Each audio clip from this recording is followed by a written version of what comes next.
Yeah, I'm sure it is. Because he's the negotiation guru. Well, we just figured there might be some questions that we need to answer. It doesn't go up very high. Switch it. Okay, don't tell. Which chairs? Don't tell him. No, if you sit under the chair, do your feet touch the floor? I'm gonna lean over here. Let's see. Let's see. When she hits the front of the head. She's not there. Hi.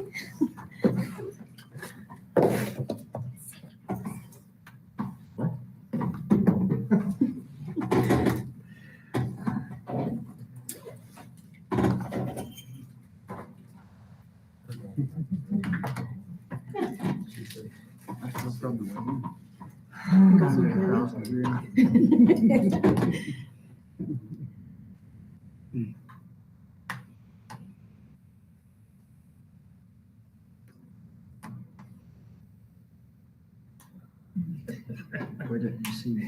Thank you. Yeah, his wife says that too. I'm still dialing in. Look at the superintendent. Darren left me with one job to do. Well, we're gonna let you do that one job, but not right this second. There we go.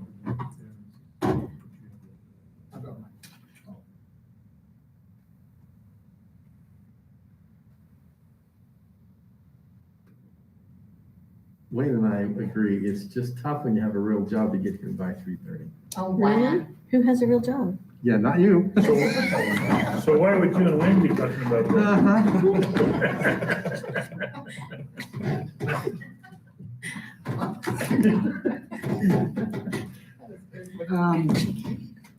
Ignore him. Uh-huh. His vote doesn't count today. His? 4-1, or 3-1, or 3 that? Obviously, you're having an off night because you don't know what the rules are. My wife is now retired, so I have to do it too. Okay. So everybody's available now and everybody's up, right? Okay, we're good. All right, it is May 12th. It is 3:31 p.m. Look at your computer. It says 3:32. Now it does, yes. We are in the work session of the Carbon School District Board. Present are all 5 of the board members. I hear Hunter is out of town. He's in Florida at Walt Disney World, having a little vacation time. Oh, cool. That should count that he's here then. Also, His vote counts twice. she's just losing. No, I still think I'm Also present is the superintendent. We have excused Darren temporarily. He will be in a short while. So let's start with, again, the first thing on the agenda at the working session is the Price City Pool presentation. Recognizing Mayor Corianis and Brett Cammons, who is sporting a new bracelet. No, we don't let kids play on adult toys. We shouldn't let adults play on kid toys. That's what he gets for playing. I just wanted to share with the board, and I appreciate being here and allowing us to make a presentation. In our last presentation, it was brought to our attention that we needed to talk to other entities in the county, and Jeff was part of that conversation yesterday as we met as mayors and commissioners to look at the financial needs and wants of the cities and the county.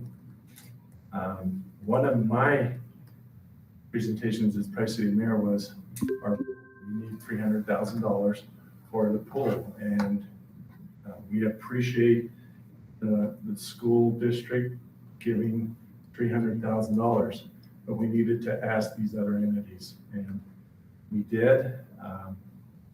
We were told, there isn't funds available. But that being said, we made a little bit better presentation than we did last time. Brett has put together some pictures so that the board can take a look at what we're talking about, the issues at hand. With our presentation to you, this is important to Pri-City, and we need to go forward with it. And with my ask yesterday to those commissioners of 300,000, we have another project that we have to do, and that's a sewer project for economic development for our community. So whatever money we have extra is going to go to that.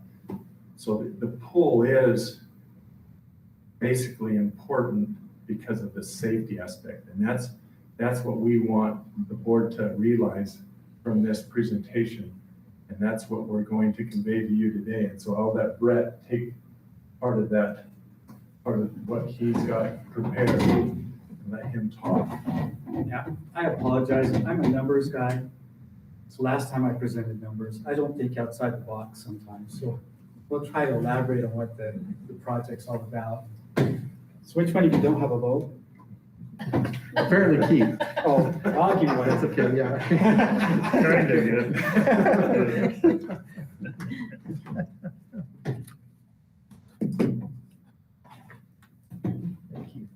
Don't know if Darren knows.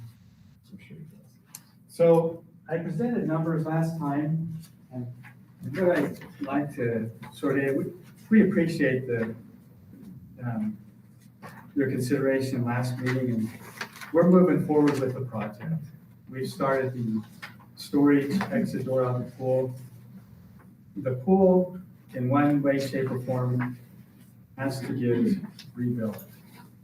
This first page of pictures, if you look through there, you can see the ripples in the bottom. And Jeff probably knows real well. Those are where the liner is starting to shift and move. The liner was made to be a temporary solution. The integrity of the pool has been compromised. The liner has got us through probably 3 to 5 years longer than we had anticipated getting us through. And this one picture on the left even shows where the lane lines are separating from the membrane as well. Oh, and if you look in that second picture to the right, the lane that shows the separation, which then is causing the leakage that we're seeing also. That's the failure of this liner, and how you're going to stop it. So, Page 2, over the 6 years that we've had this pool, it's shifted and settled a little bit, so you can see where we've gone around on the drainage area. That's supposed to be one line all the way around the pool. But because of the way the pool settled, we've gone and we've cut notches into the pool to allow it to still drain.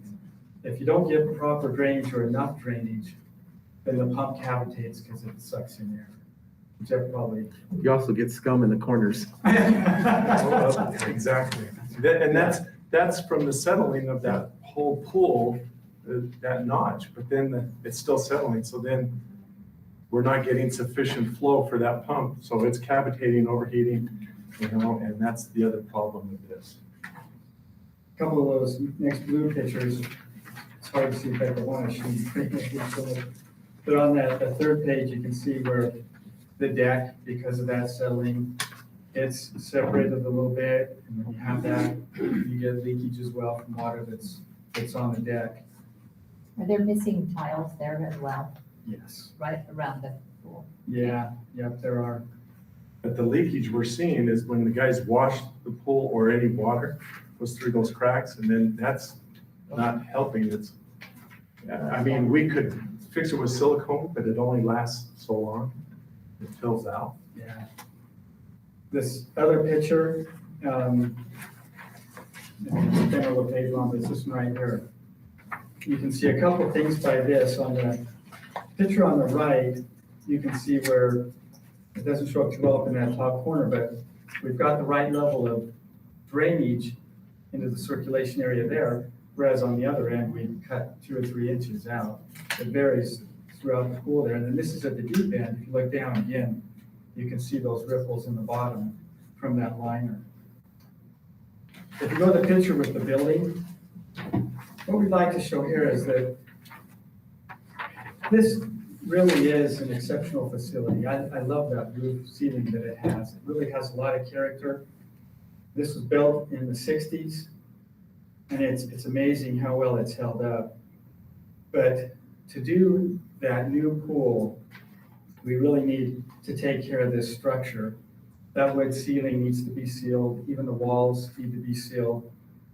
And what they'll have to do is they'll have to take scaffolding in and build what's called a dance floor, so they can get up onto the top and they can paint and seal.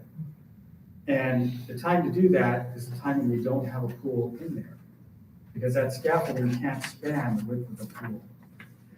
And so what we're doing right now is if you look to the far end there where those windows are, we're putting an exit door in back so that we can have a hallway that goes out to our garage area. If you look at the deck, you see all this stuff we've stored over, just because we don't have the storage for it. That stuff can all go outside. That gives us more room for potentially bleachers and people that want to come watch the events there. We started that because they're going to have to cut a hole in the wall. It'll make a mess. When we paint the building, it'd be nice to have that all finished so we can paint it and have it look nice. We're trying to follow the steps that we had planned on by doing this. We've also engaged an architect on this project. We finalized that decision last week. And what they've decided is that they're going to start drawing up plans in November, December timeframe. We're going to start getting contractors to fill those items that are needing, that, contracting out the pool and what have you. And then we're going to wait until mid-February before we start construction, and that allows the swim team to get through their swim season. That's the biggest event for the pool really through the year, is making sure that we're accommodating that swim team. So we're scheduling to work around that. We're a year later in the project than we were hoping to be, but that's just what happens, when you're trying to save up money. And along with that, in 2020, I didn't touch on this last time, but we had assigned a lady in our office to look at grants, particularly for recreation. And she spent probably 6 months working on that project. And we applied for 2 baseball field light grants. And we're applying on both of those. As far as pool recreation, she found some $1,500, $2,500 grants. But on a project this big, managing those grants, it's just not practical.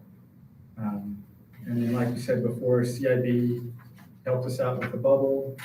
And they don't want to support us anymore on the pool project.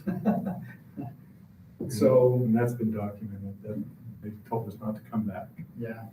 so.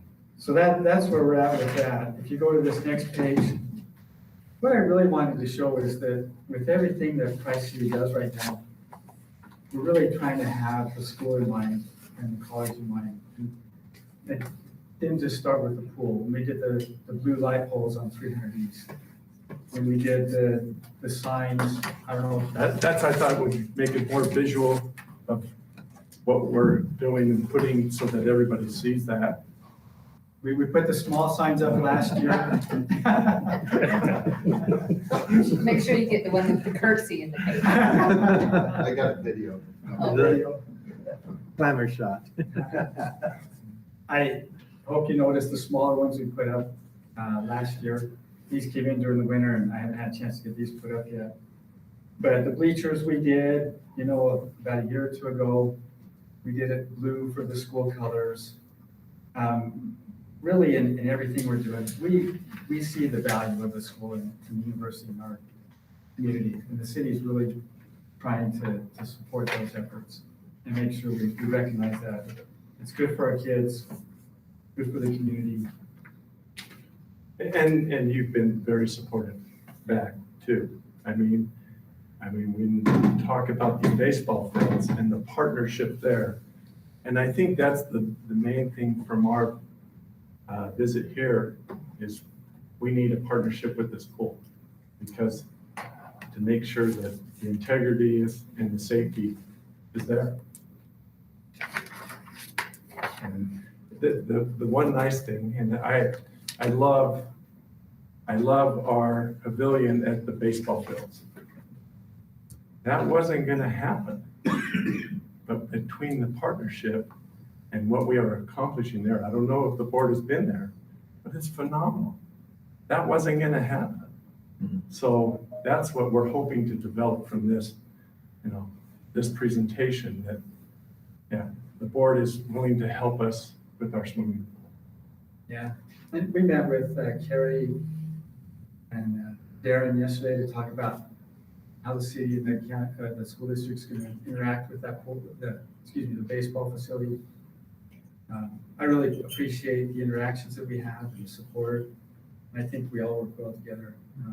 Darren, Kerry, they're great to work with. And the people we have supporting the swim team, it's all enjoyable. I appreciate all that you've done for us, facilities. Just update you where we're at, we're moving forward, and hope there's maybe some more you can do. Well, and that's the one thing too, because we made the presentation and it's alarming to me and to the council of the integrity of our pool. That's why we have to do this. We own it if there's any problems going forward and if anybody gets hurt. We own it. But that's why we're needing the help. Where are we at right now? We have, 300,000. We approved 300. and We're asking for the 300. Yeah, they're at 300. Additional First, 300. Yeah, total 600. It's about splitting the project between the two of us. It's a little bit more than that. And at this point in time, seeing what's happening in the building materials and stuff, that price is probably growing, but Yeah. we'll cover anything after that. Can you pull up their presentation from March? Yes. And the reason I wanted to pull that up because there we had an actual list of the items that were being items. addressed. Yeah, and I understand it may not be all encompassing, but just to kind of refresh, and I think I do have a question about one of the items, or maybe two of the items. That's Just- fine. Just for clarification. If any yeah. questions, we can Yeah, right. answer. Yeah. No, that's fair. So just while it's coming up, what's the time frame with this? So we talked with the architect last week. We're going to hold off for a month, and then in a month, they're going to start doing the design on it so that we can be ready to enlist contractors in November, December, and then have them scheduled work to begin mid-February, So right after the swim season. right after the swim season. Sorry, we have projector problem. We're gonna get that Sorry. fixed. We can't give you extra money, we gotta get a new projector apparently. Did everybody see this? I'll share that. Oh, no, So then, and I'll tell you, yeah, we have the university signs also to go onto the land. So you did answer the question, sorry. No. You did answer the question regarding when we're starting, when are we completing It's about 3 to 4 months. for all the items that we're gonna see? Well, so let's see. This one we're starting right now, and this will be done long before then. The diving boards, we're holding off on. We'd like to get that in. But the key here, we suggested option 2, which is plaster. Let's see, backstroke flags, we want to continue with that while we're redoing the deck. They can build a facility, right now we've got them bolted down. We can make ones that actually slide in and out. The alarm system for the ventilation, what that allows us to do is make sure we're getting the moisture out of the building. That's what's caused some problems in the past. Paint for the ceiling and walls we've talked about. We talked about portable bleachers to help facilitate the swim team. The new windows, we'd really like to get that done, especially while we're painting. But at the position we were at, without any additional funding, we're cutting back where we can. And the windows and the diving boards are the ones we would cut out, but they're again on a $1.2 million project that really only counts for just over $50,000. Well, and you know, with any project, there's Yeah, overages. overages that are gonna impact this. Yeah. Things that we don't know. We'd really like to get these two done. These windows are somewhat unsafe because they don't fit in too well. And you've probably seen this problem open. What worries me is they're actually, the way they're sized, they can actually fall out. So I'd like to get them replaced. And like I said, while we're painting the building, it'd be nice to do it at the same time, have everything finished when we do it. And that's the one thing, when I was talking with Brett, we want to do this project right.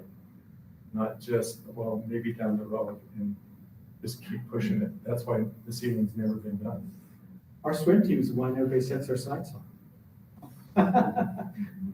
State champions.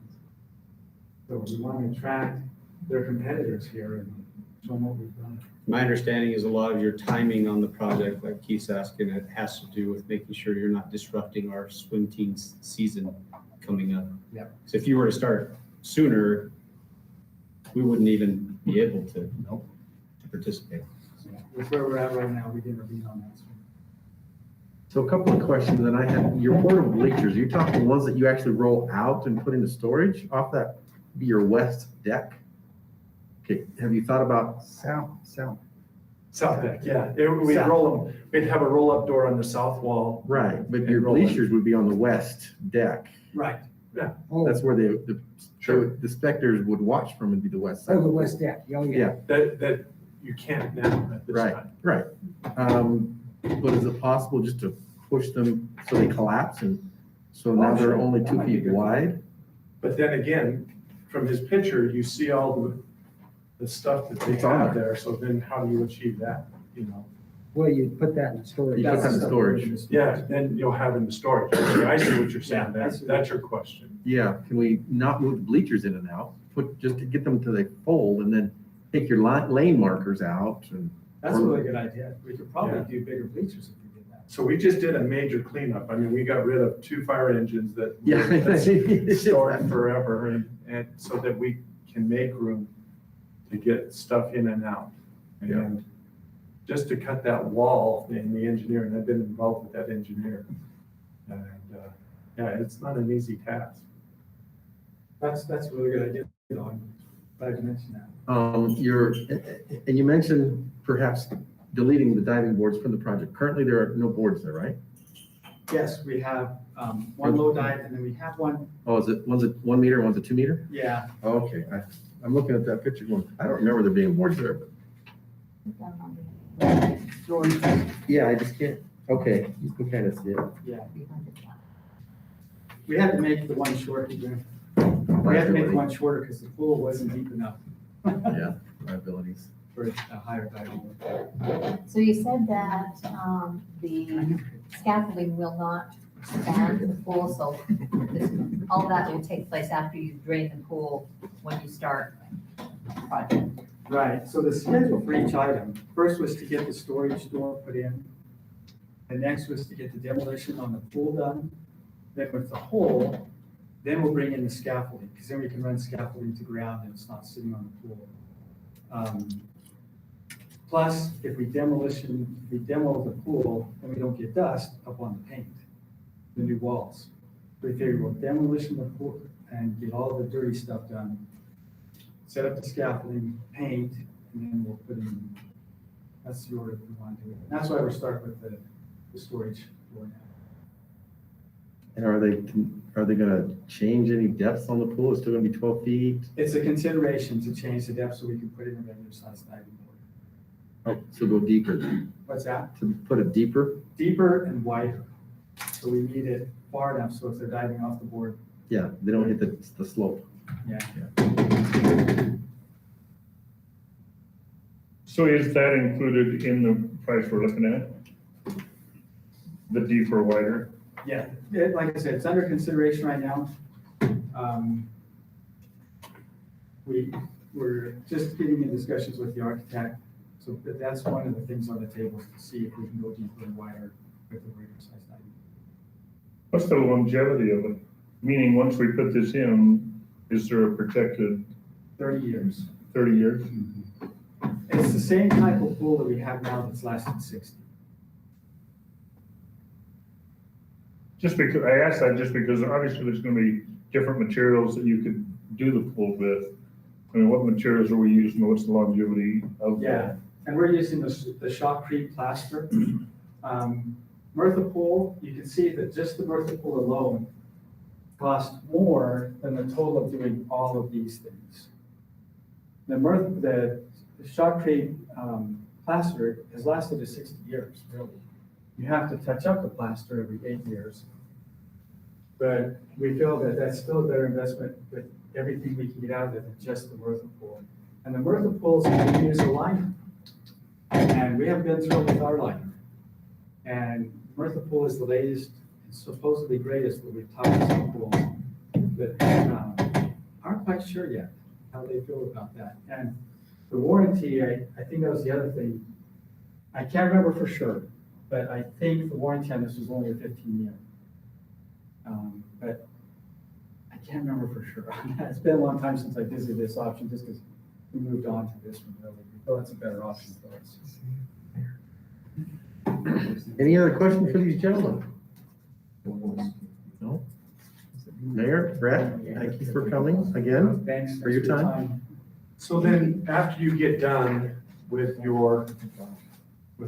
the open meeting, then you start your, At 5 o'clock, we'll go to our regular meeting, and this is an agenda item, let's see, down, yeah, it's an action item, but it'll be after we talk about like our students and have our board discussion and even talk about masks, then we get to the board, to the, so you don't have a problem if we come back at 5 if there's any additional questions from the board? I think so. Be great. Okay, Thanks for your time. thank you. Okay, thanks.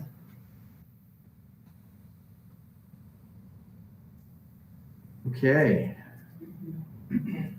Well, item number 2 on the working session is negotiation report. Okay, well, I'll bring this up, but I'll let Darren start out here. Yeah, and we'll defer to any comments the board members who participated in negotiations might have on this, but we did have, I think, a very productive and good negotiations with our teachers, and because we did get a good increase in funding from the state, we were able to discuss and agree to increases for our teachers, but also for all of our staff. What's shown here is specific to the teachers. The starting salary, our base salary, first step for a new teacher with no experience would move up to $44,550. This is an increase of $550 from where it had been. And then the increment between each of the steps would increase from 620 to up to 760. And the reason we focused on that increment more this year is because while our beginning salaries are quite competitive statewide, we're falling behind in our more experienced salaries, and this increment spacing pushes more money down towards the more experienced side of the salary schedule. Can I ask a question Yes, on go that ahead. bullet point? So if you have a teacher who is on step 10 right now, and you're going to be increasing the width of those steps, do they suddenly get $1,400 on top of Yes. everything else? Yeah, so it goes exponentially, I guess, down that line where if you're a second year teacher, you get that increase of 2 steps, $140 for both steps. For each step. But a 30 would get 30 steps worth. And so it does not provide a consistent, say, 5% for every teacher. And that's something that the Teachers Association is aware of and weighs. And as they Yeah, but that's where. caucus or talk amongst themselves, they We decide fell behind. how much, yeah. But that's where we felt we have fallen behind. Yeah. And the teachers, one of the things we talked about is they've known and supported our efforts to bring that beginning salary up. And more tenured salaries has been a discussion in the past. Last year, we did a similar thing where we did an increase to the base, but we also did a increase to that step increment to push more of the funds down the row. And so we're doing that again, or 2 years ago. Yes, last year we didn't do that much. Yeah, no, So, gosh, not so much. yeah, I forgot about last year. Well, one of the things Trying to forget. from being on the negotiations, one of the things that Darren had there that really helped a lot was comparison throughout other districts of somebody who's been there for 20 years, their increase as opposed to what ours has been showing, or that salary that they're at. And we were falling behind. So this is gonna help that a lot. Negotiations go really well when I think both sides have very similar goals. We still believe very strongly that it's our teachers who are our most valuable resource as far as educating students. So we want to have a competitive salary schedule on both ends of the schedule, and I think we're doing really well. We still need to keep our eye on those more tenured salaries. But we do feel like we still have a great insurance and other benefit package, and that counts for something as well. And so this year, as I shared with the board earlier, we had a 2.5% increase in health insurance, which we were very, very happy with. And so we have agreed to absorb, I guess, that increase and continue with the same benefit package as we've had with no change in cost to the employees. The increase to teachers in salary is the equivalent across all teachers, an average of 5%. And so we've always tried to match with our classified employees the same increase. And so we'll be proposing a 5% increase for all non-teaching staff. Then we will fund a step advancement as well. At the top of the staircase? Yeah. It's that Okay. staircase just keeps on going. So our other benefits such as disability insurance and basic life, AD&D all stay the same, and no increased cost to employees there. We also discussed several policies, which we'll go over in a moment. But as far as the financial side of the agreement, any questions for the board? I'm just gonna, because I think, I'm gonna say this, for Keith's benefit. I give him a vote Why, back. he doesn't have a vote anyway. No. But he's looking at this going, educational level advancement, bachelor's plus 20, master's plus 30. Yeah. We'd like to know what that means. Just to explain how our salary schedule works, then, for a teaching license, a bachelor's is just the very base level. And so we would start a teacher with with just a bachelor's and no experience at level A, the first step. As they work towards a master's degree or additional education, they get 20 semester hours or more, then they can apply for another lane or step advancement. As they finish their master's degree, then they receive 4 steps, and then additional steps are given for 30 semester hours of courses above the master's, and then again 60. And those levels are on top of the one that they would get every year through negotiations. If there is a step given, that would be on top of that. And then a doctorate, so. And these are semester credits that are approved for Right. Yeah. Not certificate, but not. underwater basketball. Related to their job. Right, and How is that not worded? like,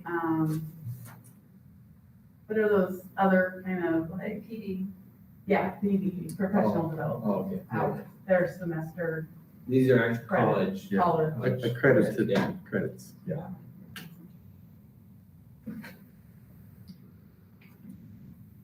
Thank you. When my vote resumes, I'll know.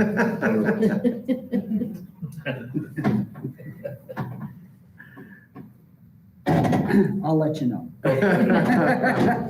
Another question, on the state retirement part of it, you have a range, 20.02 or 23.69. Is that tier 1, tier 2? Or is there different levels for different positions? You're exactly right. That's tier 1, tier 2. Okay, The difference there is so there's really either 20.02 or 23.69. Okay, just depending on where you qualify. right, right. What you qualify for through URS.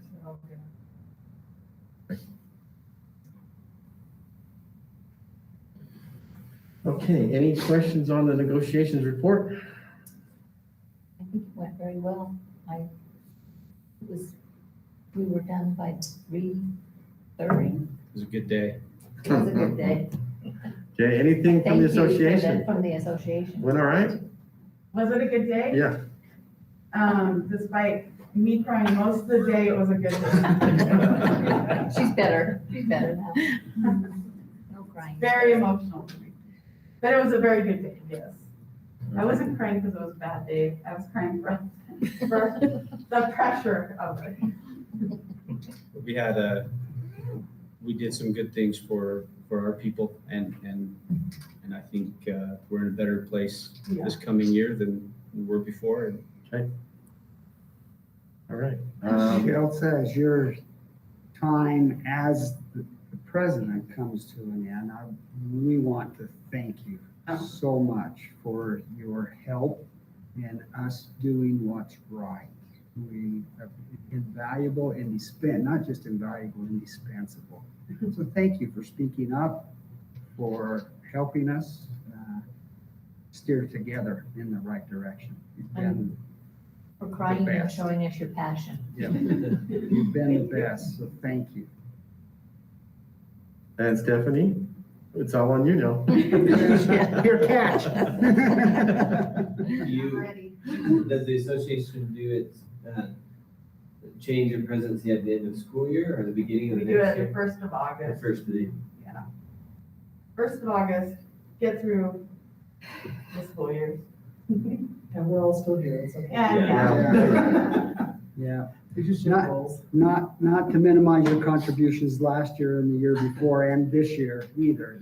Your team is just phenomenal. Thank you so much. Thanks. Okay, well, let's talk about the policies that were discussed. okay, and we have each of these as a separate agenda item, so if we don't get to all of them, we just weren't sure how much time we would have during the work session, but we have been working as a team with the association. Melissa and Lee have been joining us for those meetings. We've been working for months on these policies. And so we're pretty happy with where it ended up. And from our standpoint, these are changes that are going to really help us to keep things running. The first one is under educator responsibilities. And the two changes are really just additions. And we wanted to address this issue of prep days. So if a teacher has prep once a week at an elementary, for example, and that falls on a Monday, but there's no school that Monday, they don't get prep that week. And so this policy just says that the principal will do their best to make up for that time somehow during the week. It's not a guarantee that that's going to be possible. Schedules are what they are, but that we would, principals would make effort to try and make sure they have some prep time. Has that happened a lot, or is that, we try not to put them on a Monday for obvious reasons. It happened more in the past when we were doing a lot, in the elementaries especially, we were doing a lot of PLCs during specials time throughout the week. Yep. But a lot of those have switched back to Monday afternoon. Oh, And so PLCs are what's on Monday afternoon, not prep. So, but there's still some that are spread out through the week. You can probably think of some other examples, but Castle Valley. Castle Valley Center, Concern there, and they, I don't know when they do their PLC time, but their prep time is on Mondays in the afternoon after students leave, and so that is really to try to preserve their prep time as well during the week. And there are a lot of Monday holidays throughout the school year, and so that's a concern. the other addition has to do with supervision during extracurricular travel. And it just says during extracurricular travel, students must be supervised during transport and until all participating students are picked up by parents, guardians, or their designee. Just saying, we're not gonna show up at the school, dump the kids off and not make sure that, things are okay, but.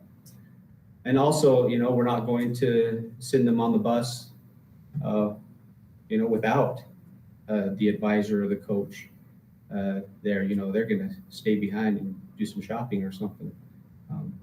So that just addresses that. okay, any question on policy 30108 from the board?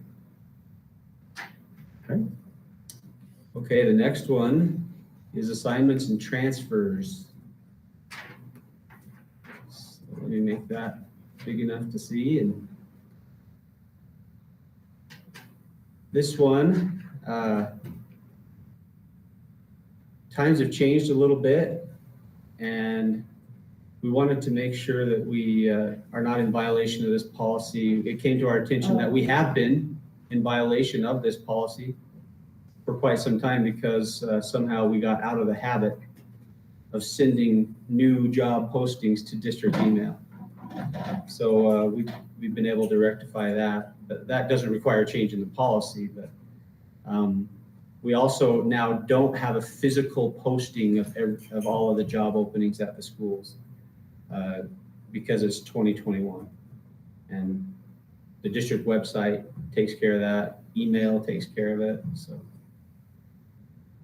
that's that one.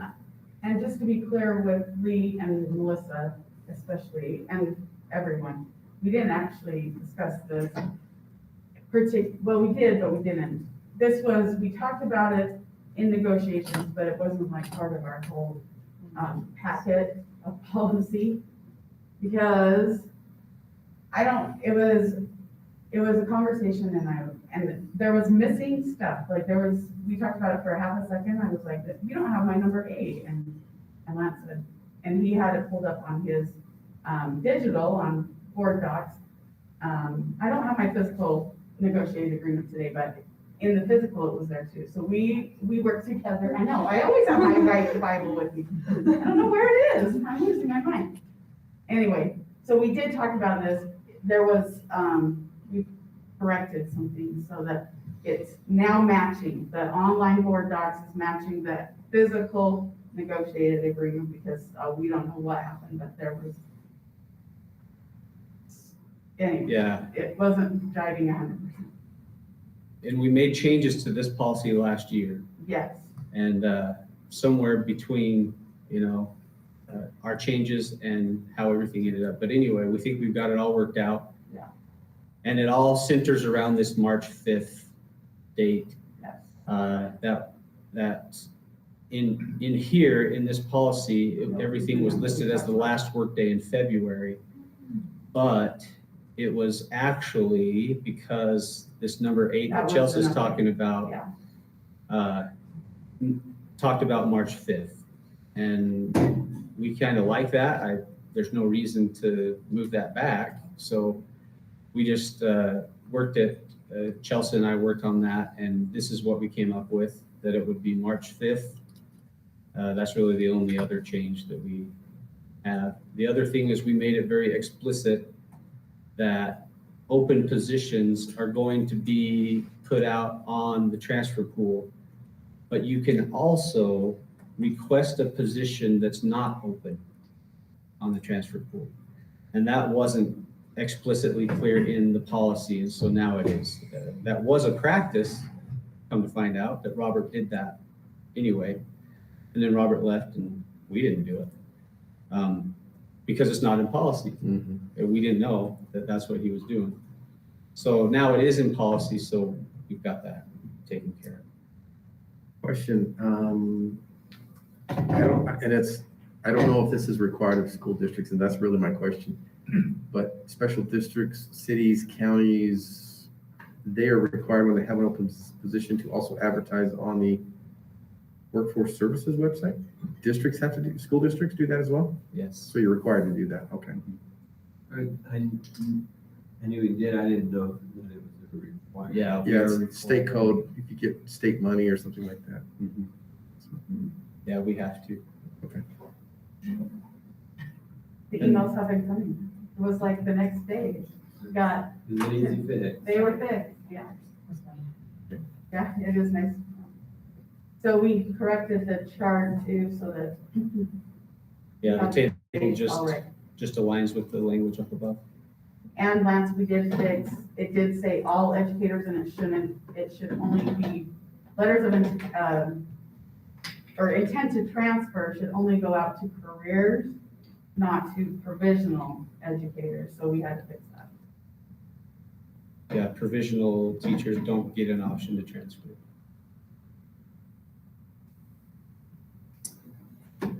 Any questions from the board on 301.11?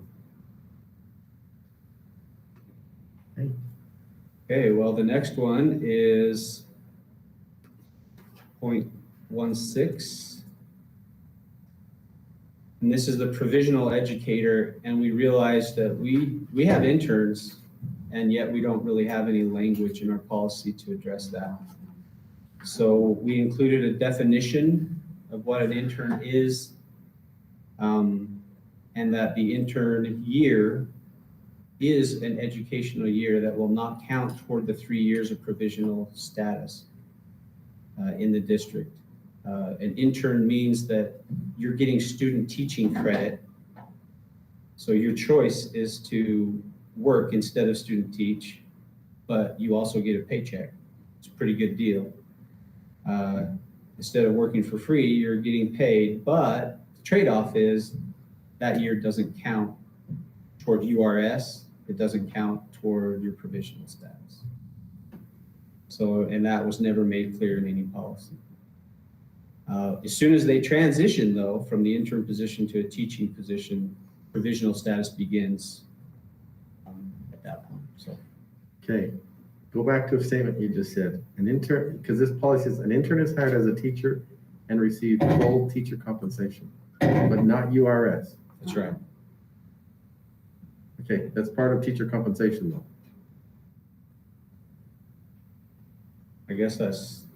Yeah, it is a part of the benefit, part of benefits.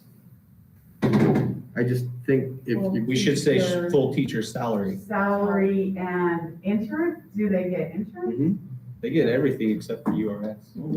So put in there, So except URS? Except for state With pension, exception? URS credits or something like that.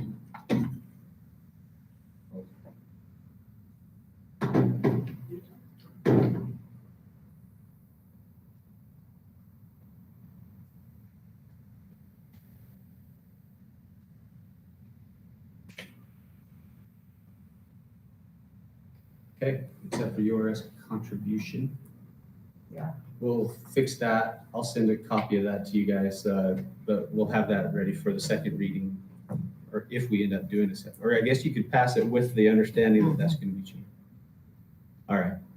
So anyway, mentoring will still be provided to those interns just like any new teacher. Any questions regarding 301.16 from the board? And we'll move on. Okay, this one has a lot of changes. Remember, we brought to you policy 333, basically to delete because it conflicted with this policy, and we always deferred to this policy anyway. But there was language in 333 that everybody wanted to keep.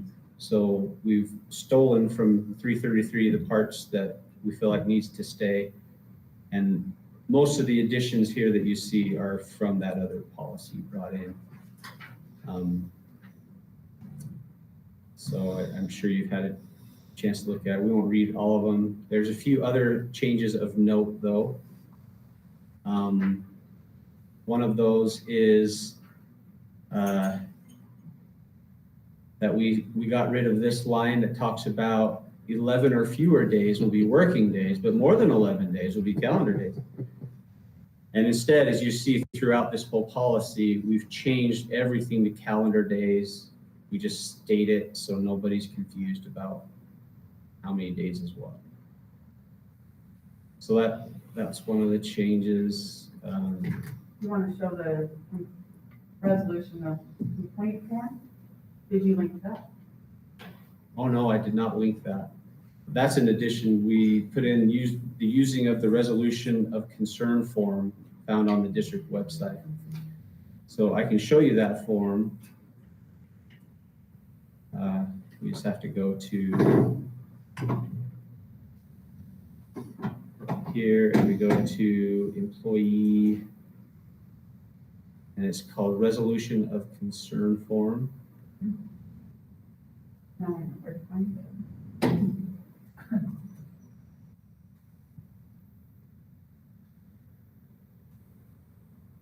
And then I don't really know what that check means. And then we just have their name, their location, what their position is, your supervisor name, and this was all worked through with the committee as well.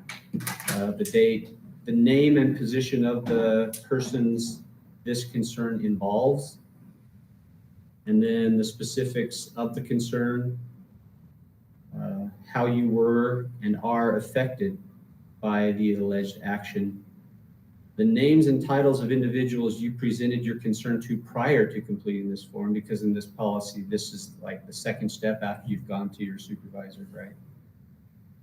What resolutions to your concerns were presented and how were they acceptable or not acceptable to you?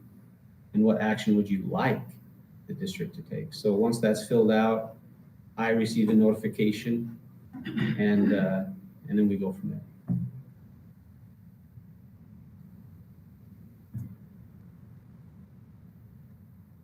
And then there's a few other things. Oh, this was also language from the other policy, but it's worth mentioning that we chose to bring over this one that says the grievance, ultimately, if nothing else works, shall be heard by the board in closed session, unless the employee requests that it be heard in public. If the grievance involves complaints or charges against another employee, then it can't be heard in public. It has to be done in closed session. So, Can we legally, if if it's the employee's choice that their issue be brought up in public, it's legal to do that? It's not, they can talk about themselves. You just can't talk about But if their concern involves somebody else, maybe potentially doing something wrong, then it can't. but they can talk about themselves, but we can't. That's right. And as soon as, but if in the case that they want it in the open meeting, and as soon as they mention another employee, We got to go to conversation closed stops. session. Yeah.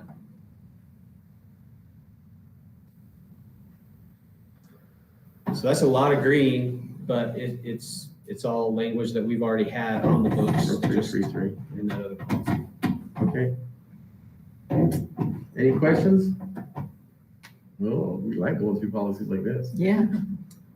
It's nice when there's already so many eyes that have seen it, worked through it, but. Okay, this one is addressing parent concerns, and there's only one change. In the year 2021, we don't believe requiring the teachers to get a hard copy signed by the parent of the disclosure statement is realistic or necessary. So that's the only change in this one, is just saying that you don't have to get that, because right now, every teacher is in violation of this policy because parents don't sign it and return it. And if they are compliant with this policy, it's only after a ton of work and effort that's unnecessary on the teacher's part. So how does staff then ensure that a parent is aware? So we say that disclosure statements will be posted, a copy submitted to the principal and a copy posted online for parents to review. So, we want the teachers to direct parents that, and we want to teach them that you can always go to the website and find a disclosure statement. Do we want to be more specific about where online? I don't know, my feeling is that there's too many different teachers in different situations for us to be too specific about exactly where, because some are gonna have their own website. Some are just gonna have to rely on the school's website. And, From a parent's point of view, what you're saying could be a big problem, as opposed to going to one spot and knowing they can find it, as opposed to, oh, where does this teacher put it, and where's that teacher put it? From a parent's point of view. I don't know exactly how to handle that. Well, and how do we ensure that a parent knows that their child is in intervention and because it's supposed to be at the earliest level? How do we know that they got told about it? Say that again? How do we ensure that a parent was actually told that their child was going to be worked with, have intervention going and things like that?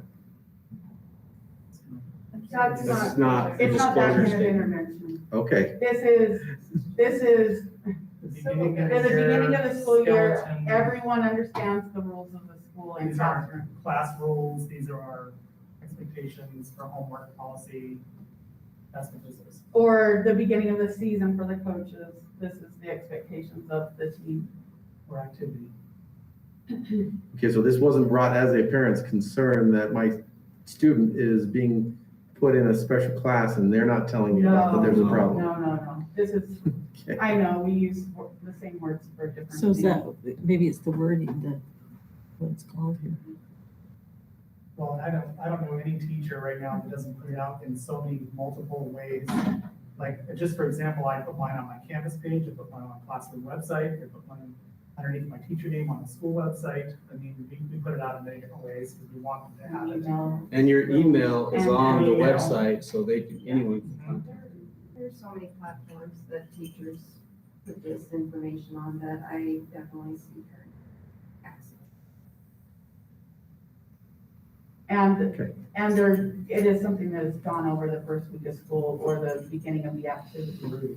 And if they want to find it, because you'll have a lot of parents that don't look at it, but if they want to find it, they'll be able to find it. Well, they know, look at it when they sign it. Yeah, They right. just Yeah. sign it. If they sign it Honestly. and their student didn't sign it, I get a lot of those back too. I mean, I still have 12 just from the semester that I have never received back. It's a simple 10-point, I even gave them 10 points associated with it, and still haven't gotten them back. It's an unnecessary evil when we can kind of push it out in so many other ways. It's just the hard copy that's not required. So we could put something in there to address that as far as, I don't think we would have a problem with the teachers having to send something home that told the parent where to find it. Well, I Go don't think to we need to go my that class far. website or- I just think that if there's a problem and it comes down to some type of adjudication, we're not saying we're online, and the teacher could have put it on the black web somewhere and it's online. You know, that That's, Well, and I'm not even. that's just my concern, is that we state, okay, it is on the teacher's website or Principal has a site on the copy of it. district website. Yeah, or we can refer it back to, well, no, it says online. Where online? In the district website. On the district website. And that's the one place that they're required to put it. Then they can put it under their classroom. Well, even if there was a email, link to where it went. It would have to be the school School website. website. Can we attach it on the staff page? Does it give us, I'll have to look, because I don't know if it does that or not. Underneath each staff's name on our staff pages. Would that be a burden to a teacher who doesn't want to have his own website or her own website to say, But that would. here's a link under my name that says, here's our disclosure statement? But they wouldn't be required to have a website. They could just literally, we could Right. link it under the name. Yeah. Right. So if you look at Ted Bianco, he has his website right here, linked. We'd have to look under the webmaster settings to see if there's just a, Yeah, but there's a whole lot of teachers there that don't have a website. That's right. no. No, it's not linked because like I know Cammy has her website. Her kids, Well, but it's not linked. To be honest, But I'm we using just- Canvas and Google Classroom a lot more, so those serve as our websites. We've just been working. Just on so the you know website it's somewhere. too, We to could pick the spot them where it's all going to be. Yeah, organized. Yeah, we What just if, want, what if we said that I a can hard defer. copy I mean, I'm is not- sent home with the student, but not required to be signed and brought? To me, Yeah, that's signed by the parent. big issue, is that we're wasting a lot of time and energy trying to get it signed and brought back. It's not happening. Yeah, maybe just a hard copy sent home at least. A hard copy will be sent. It's not my intention to add that back in No. anyway, but Trying to find the best way to. I just don't know how that would look on the website. I mean, It would be nice if you could link it to every, but I don't know. I If don't you know just about put- the web. could we add a site on the school link in here that just has those, the teachers listed and then they stick them right in there? Or Can we do wherever it's that? going, or whether it We goes to the could. principal or whoever it is. but it's, I guess my concern is as soon as one teacher forgets to put that on there or something, then we're out of compliance. But, so we're gonna have to watch, we're gonna have to have Well, we're a out new of- procedure to We're so far watch. out of compliance right now. That's right. Does every teacher That have actually a would be Google probably Classroom? That's on probably there. easy. Or is that optional? That'd be easier and we can throw that Does right on every the teacher principal. have a Google Classroom? That's optional. Or that's kind of like the website. If the principal has a copy of it, he can make sure whoever's the webmaster of the school. Why are you looking at me like that? I don't know. So we could say- I'm saying, isn't that like a possibility? We could say a copy posted on the school's website for parents to review, and then just have a link for all disclosure statements. Yep. Goes to a website that has them all listed there. So it's easy for teachers. They just have one, copy and paste. So we want to say a copy posted instead of online, a copy posted on the school's website. for parents to review. Perfect.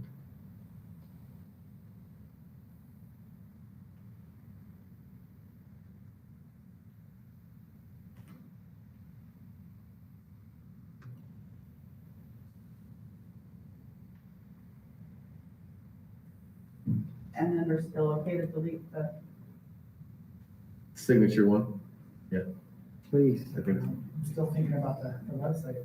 Obviously, I don't make the decision, but I'm thinking about the website thing is, our websites, a lot of us have been working at trying to keep them from being so busy. Again, just trying to kind of get something there where it's gonna be obvious that parents can go to, but not creating a drop list like a mile long. How about just under your parent and student resources? Yep. That might be the best. Put it Well, as the a link parent will just resource. reach the disclosure documents, because you can link to a Google Docs. Right, right. The Google Docs where you have the teachers alphabetically and then the courses they teach. But the link itself on your webpage will just be the It's one just line just of disclosure docs. That way it's not cluttering up the whole menu. Yeah. And then you can just scroll on the document to see where. and So then- we can work on that. We probably will need to get, a meeting with, principals and webmasters together. So it says, and a copy posted on the school's website for parents to review. Yeah, it's not saying where on the website, but it's, And that at was- least, I think that's plenty specific. And then it's updated, as it's updated, it's like automatic. Yeah. Anything else? Discussion on this policy 301.20? If not, then the last one is policy 333, and it's just deleting the policy. There is 20, which is addressing parent concerns. Oh, no, that's the one we just, okay, yep, you're right. There we are. So that's it. That's it? Mhm. You're welcome. Anybody not want to delete 333? No? No, I'm good with that now. Okay.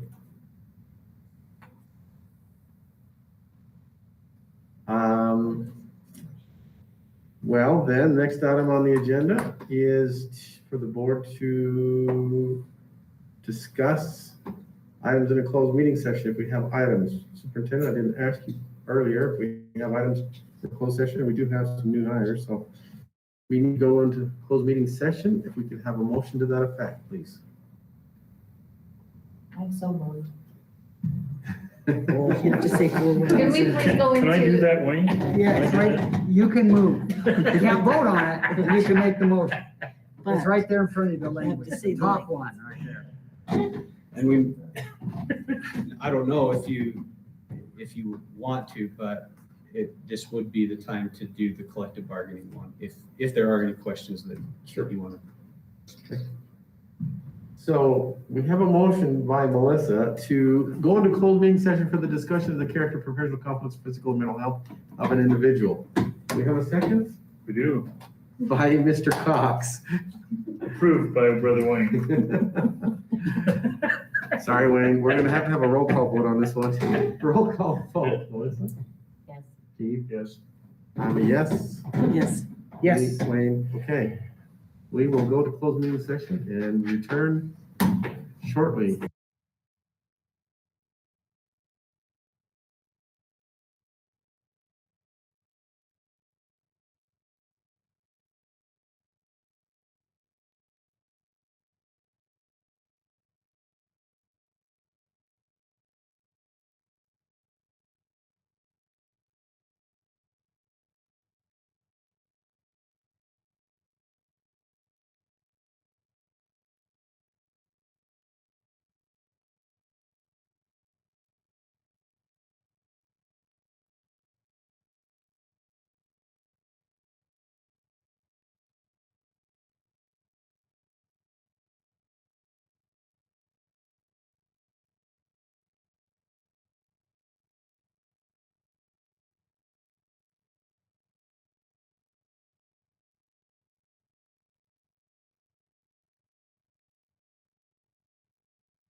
Great reading. Nope. Thank you. Yeah, it's She an here? envelope. Were you here? Oh, this will be fun reading. Maybe it's a good for This will be great. Yeah. Here, Darren, take care of it. Oh, beautiful. Yeah, isn't that great? This will be so fun. Perfect. This is, book of 7 figures of Mount Harmon put together in very creative writing. This is some recognition. I was just informed that a bunch of the academic all-state kids are involved in athletics right now. We've got the state or the regional track meet going on.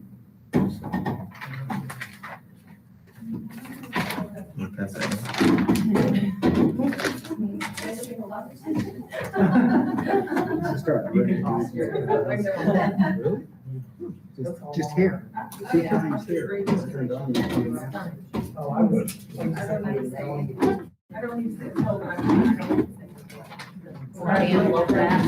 I did. One more. I don't know if Darren can handle all of it. He's not organized well. Let's do that.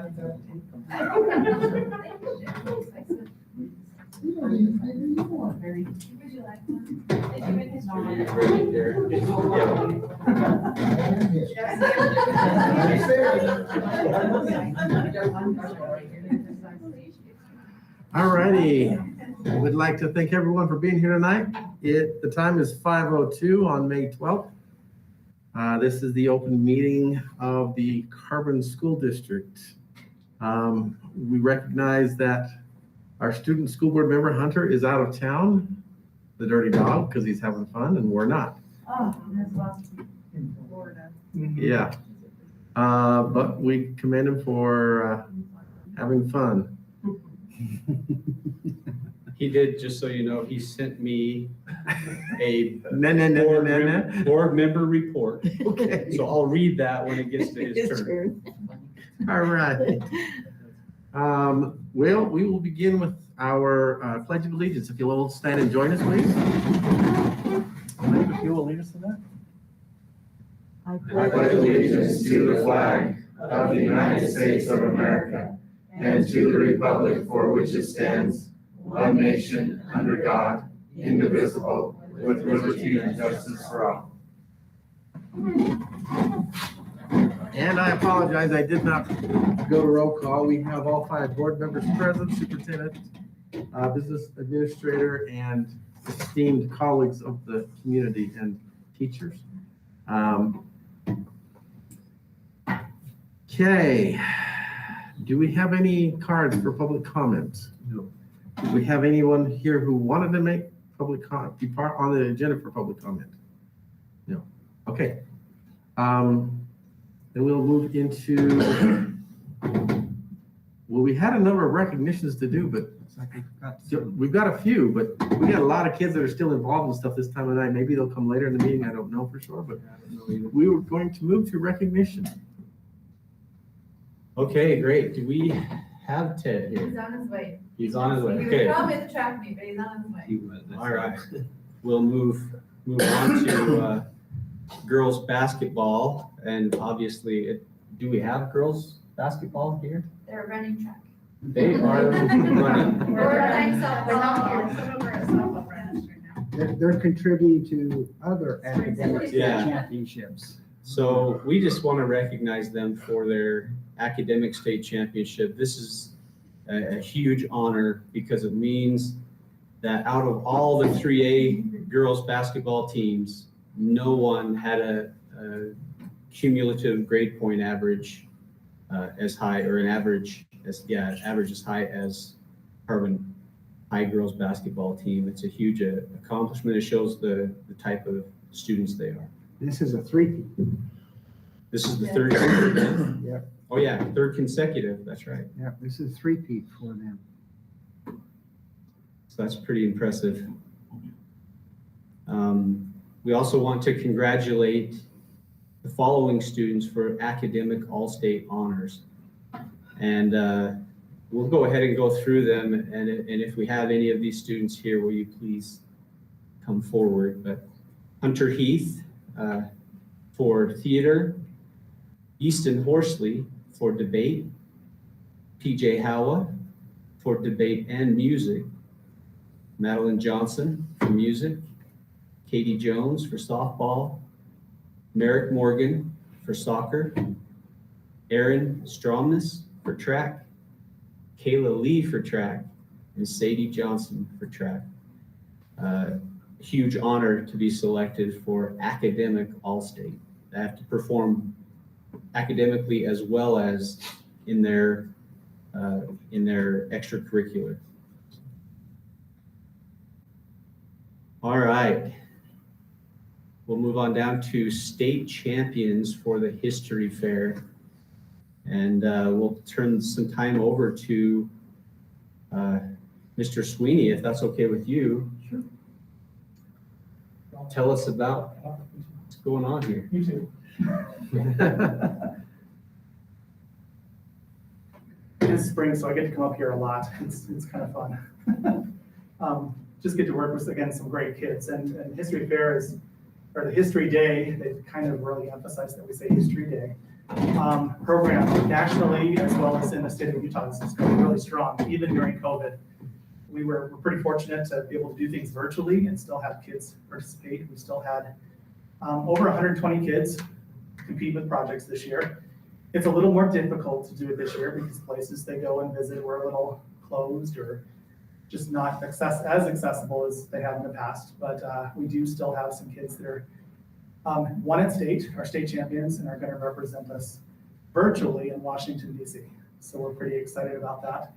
I'm just going to introduce to you, and I was hoping, we do have one elementary winner. I was hoping he'd be able to make it today. From Castle Heights, Link Wilson. You may know his mom. His mom is Leslie Davis, teaches math at the high school. So we're pretty excited for them. He did his project on the evolution of the radio.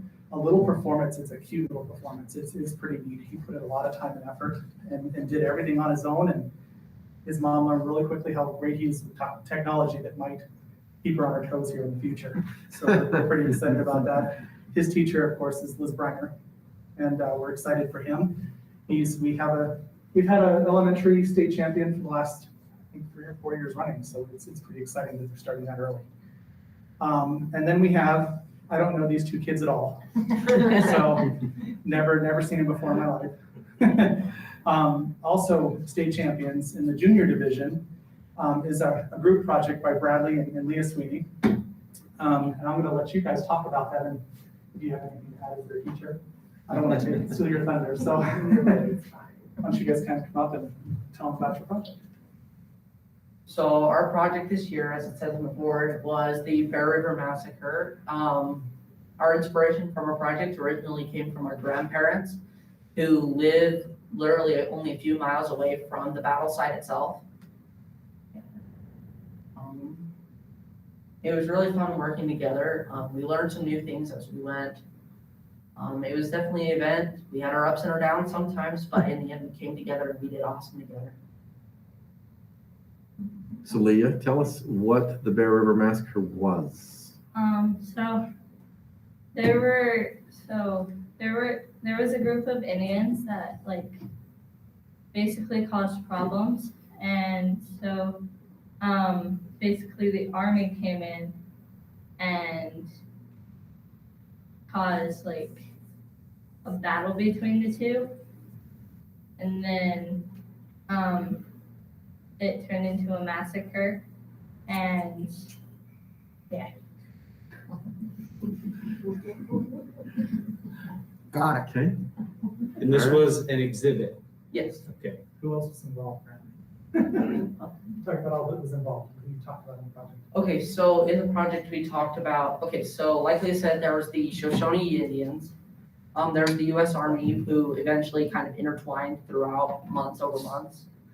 And they would get into little skirmishes sometimes. The Indians would steal food. The Army would capture Indians for a ransom to get the food back or something like that. And there was also the Mormon settlers who, the Indians were having their lands taken from the Mormon settlers because they were wanting to expand, right? And so the Army then came in, So there were three aspects, like I said, Mormon settlers, Army, Shoshone. The Army came in, little skirmishes built up over time to bigger and bigger fights. And then eventually came to the Battle of Bear River, which was a massacre in the end. Very good. All right, well, very good. Can I And just add a couple things? yes, please. Okay, so they also won a special award, the Trails and Rails Award. And also, their project was chosen to be part of an exhibit that the Smithsonian does in connection with National History Day. So there will be an exhibit that has, there will be a gallery, I guess is what they're calling it, that has their exhibit as part of it with the national competition. So it's pretty amazing that they are gonna be part of that as well. Usually they would get to be there and present and talk to the curators of the museum and do all the visit all the dignitaries that come through, but sadly, their project will be there, but they won't. But it's still a neat honor. Oh, that's way good. Okay, well, very good. Thank you very much. Congratulations. Congratulations.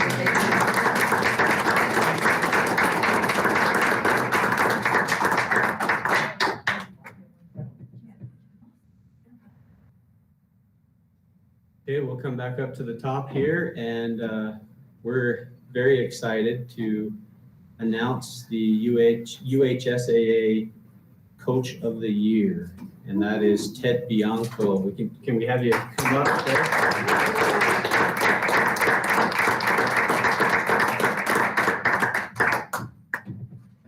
Well, we really appreciate you, and any questions for Ted? How many years have you been coaching? 32 years in basketball, between high school and college, so. 32 Been a long time. years. Been a lot of good times, mostly all good. So, it's just come by really fast. Well, and one of the culminating events that we talked about already when we were talking about the girls' basketball team is you have a three-peat state champion girls' basketball. Academically, our kids tear it up in the classroom, and they always have, so they're not hard to motivate in the classroom, that's for sure. So I never really had too many worries with them. The only ones I ever had to worry about were the ones that moved in from out of the area and didn't care about their grades. So we have a lot of kids here that work hard, and I'm happy that I got to be a part of that. So it's off to different pastures for next year. So, And how many years have you been teaching? 30? Okay. and that award that you mentioned, the UHSA, it's actually for last year's team. They didn't actually, because of COVID, they didn't actually present it until January, and it didn't get to us until, I had no idea about that award, which surprised me. It surprised me.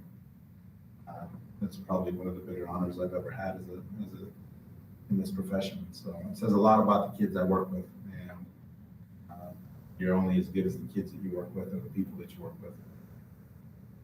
They're the reason why you get honored for things like that, in my opinion. So those kids, I'm gonna miss them, and I'm sure that they're gonna do just fine.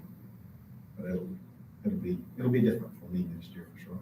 Yeah, I don't know about that. But we'll see what happens. And as much good as you've done with student athletes and on the court, I don't think we can ignore the great success in the classroom and helping those students achieve college credit while in high school, preparing for careers where they need that background. I know some of my own kids, they were better prepared for college in the math departments because they came through your Oh, I appreciate that. I do think, this may not be the best thing to say, but I do think that sometimes you lose that connection with students, and I've kind of felt that way the last few years for me, and it's been harder and harder to be in the classroom. And it's just, I can feel like it was time to say the end is here, and that's the main reason why I'm retiring from teaching. Is it's harder, a lot harder for me personally, and I want these young bucks come in there and take over. That'll be the. So, but I've had my ride, and I've enjoyed it. I've had my share of frustrations with a lot of stuff that comes down the pipe, but that's life. move on, have success, and I'll always remember my days at Carbon High, for sure. So thank you, guys. Well, thank you, but let's not forget that the reason, and this is reason enough to be here, but the reason you're here is you're the coach of the year for the state. Right. Congratulations. Thank you very much. It's actually from the National Federation of High Schools, so it's Yeah. a national award through our state. So I was, like I said, I'm humbled by that. But I've always felt like those awards are because of who you work with and who you have around you. And I've been fortunate to have been surrounded by great girls for the last 10 years. And before that, the 11 years that I had the boys program. We didn't win a lot of games during that time, but I had the ride of my life with them too. So I've enjoyed my time. So thank you, guys. Thank you very much. Thank you.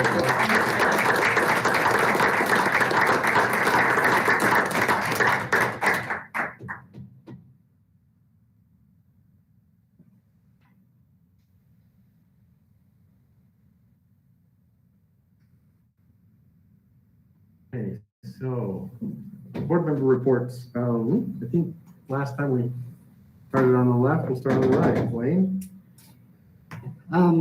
It's been quite a ride the last month. We appreciate all of the activities and testing hoops and everything that our educators and administrators have gone through the last month. Certainly appreciate that. We look forward to commencements and the activities that are coming up. Lee? Both of my questions are going to be answered under superintendent's report. I wanted to know about graduation and our summer program, so. Okay, very good. Keith, anything? No problem. I'm just excited to be at the end of this year and be able to move on. I'm real excited that the schools are feeling a little bit of relief at this point, and I just think I think as a district, we have really stepped up the whole year and done what we needed to do to make things go good. And, you know, that's due to our great educators and leadership. So just like to thank you for that. Okay. I'd like to cover a couple things. One, tonight, it's on our agenda, we're going to talk about the wearing of masks in schools and stuff like that. And I touched base with people in different parts of the state, even in different states. There are some students who never got to be in a school in the 2020-2021 school year. There are students who expect that they will still be out of school next year.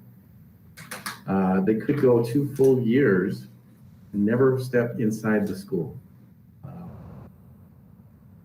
And I just want to, I guess, recognize not only the administration and all the school's principals and all of their teachers, but all of the students as well for helping out, being willing to be a little inconvenienced and maybe a little uncomfortable to make this happen, because I think Carbon School District is one of the only districts that we didn't close a school. There were a few other districts, sure, but of the 41 districts in the state of Utah, many of them had to close at least a school for at least some period of time, a week, 2 weeks, or longer. And I think that's amazing, phenomenal for this school district. And then the other thing is just how much is happening right now. And a couple of nights ago at the high school, they had the shootout at Shadow Mountain. If you didn't have a chance to see that, you missed a lot. It was hilarious. It was a lot of fun. It was entertaining. This coming Monday, there is also from the music department their year end. So I encourage you to go to the high school then. I hear that they're not going to require you wear a mask this time. Last Monday they still had masks, so you know that's going to be an option too. But there is a huge amount of things going on between all the sporting events, the academic events. I think our testing is going very well. I guess I would like to know if there's been any hiccups in the testing with this whole mask thing. Not with the masks, there was a technical issue. Okay. But not, the masks are not a problem. Okay, and that was where I Don't was going to go. stop there, technical issue. Yeah, that's my question. Any kind of hiccups in the testing? That was it, we had, the entire system was down for about 25 minutes. So that delayed, one morning, and that delayed some things, but it was quickly resolved. Our tech people are fantastic. I think Katie ran 17 miles down the hallway trying to get everything worked out.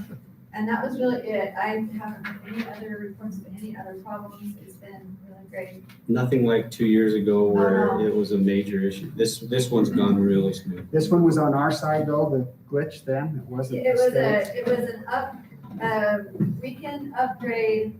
So when we have our Chromebooks, I won't say the right words, but they image them, is that right? Where they send what they want on each Chromebook out to the Chromebooks, they can do a remote upgrade for everybody and not have to go to each Chromebook. So over the weekend, there was an upgrade that Update. an update that Chromebook did, and it switched one box to a check mark that wasn't there Friday. And so it disabled our ability to use the portal to get into the testing. And so once we figured out what it was, the checkbox was clicked off and then everyone was let back in, but it did take about 15 minutes to figure out what the heck happened. So, but they were able to do that all remotely, and then once it was fixed, and it was great. So there haven't been any issues at all. Cool, very good. Superintendent. Okay, great, thank you. I would like to start out with the another board member report. And this is from Hunter. He sent this to me and he asked me if I would read this to you, so I'm happy to do that.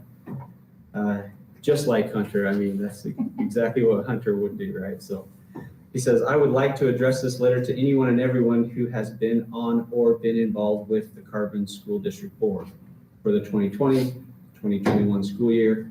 This year has definitely been like no other. We started the school year not knowing what the end would look like or even what the next month would have in store. I would like to commend the school board for staying up to date with every change through the year, being able to think quickly on their feet and being ready to face every obstacle that has been thrown at them. I would also like to give my utmost appreciation for the learning opportunities that I have been given over the past 9 months. Being able to be the voice of the student body has been one of the highlights of my time in the Carbon School District, and the welcoming and eager attitude of every board member made the experience one that I will remember for years to come. I never felt out of place or ignorant to each situation at hand, thanks to the willingness of the board to teach. I believe that is a proper parallel to the experience of being a student in the Carbon School District. I have been given countless opportunities over the years, thanks to the many hardworking teachers, administrators, counselors, and anyone working within the district. From the bottom of my heart, I would like to give my deepest gratitude to all of them. Very nice. On that, I forwarded Tyler Herrera's law school graduation picture. You Yes. all got that, didn't you? He's a former student board member so you two are wondering who is this that he's sending this to? He's a former board member, but that was his law school graduation picture as well. Nice picture. That's cool. I don't think I got it. I got it, but I didn't know who it was. Oh, Tyler, it was Tyler. Tyler, yeah. Yeah, it was Tyler. Okay. Doesn't seem like it could have been anywhere near that long ago when he was on the board. Yeah. But he's graduating from law school. Law school. Yeah, Yeah. I think he got a double promotion here or there. he must have. Our next item is the summer learning program, and I asked Stacy and Micah to share information about that. Okay, so we're very excited with the ESSER funding that we're able to provide a learning opportunity this summer that we've never been able to do. And our goal obviously is to help students gain, maintain some of these skills, especially, I know secondary is very similar, the foundational skills they need to be successful. And so we are going to be starting this summer program. They're going to have a 2-week break, and then starting the week of June 14th for 7 weeks through the week of July 26th, we will be offering a learning program Tuesdays, Wednesdays, and Thursdays from 9 to 12. And during that time, they will also be able to get lunch in that 3-hour block. So it will coincide with our school lunch program. We're also offering transportation through the transportation department. It may be central pickups. It may not be every bus stop, but we're gonna do our best to make it as convenient as we can to get students to attend. So we're pretty excited. On the elementary side, we just started by sending out an interest survey to our teachers and all of our support staff, asking how many we could round up. And we've had a really good response. And we just started yesterday with the links to the students for them to register. And so I just checked it a few minutes ago, 103 students. It seems to climb about 5 every time I look at it. And that was just an initial push out through ThrillShare, sharing it on the school sites, the Facebook, social medias and all that. And now our schools are in the process of reaching out to specific students' families and making sure they got word of this and really inviting them to be part of this activity. So we're confident we're gonna have a pretty good turnout for that. So that's what it looks like in elementary, and it's very similar, I think, in secondary, but maybe a little different. Yeah, the middle schools are using kind of the same model that elementaries are, where we're attacking gaps in basic reading and math skills. The high school is attacking more credit deficiency and trying to get some kids in to do some credit recovery. But with 2 of our schools, probably, well, Carbon High for sure not usable in the summer. All of the high school kids will go to Mount Harmon. Seth and team have been great to work out the logistics of where people will be, what rooms they'll use, the computer labs for classes that require software that you can't put on the Chromebook. So we've got all that worked out. And then our Helper Junior High students will go to Sally Morrow for their summer learning. So same kind of format, ask teachers, that whole thing was pretty much the same. And then we're also just, the record, moving driver's ed to Mount Harmon this summer as well, pickup and classroom. So everyone's just really come together and we're excited. We have teachers that want to help out, and we've kind of had to, if I do these 2 days, can I have a partner teacher do these 2 days? And, absolutely, we've got it all, most of it set, and I think it'll just be really great. So hopefully we can get the kids there. So are we having one site for secondaries at Mount Harmon? And Sally Morrow, I guess, for Helper? Sally Morrow will hold the Helper middle school students, and then Mount Harmon will hold the Carbon High and Mount Harmon students. Okay, but then the Sally Morrow kids will come down to, They'll stay at Sally Morrow. okay, so you're gonna have an elementary site up there. Every elementary site has. Okay. And so where are you gonna actually hold these classes at?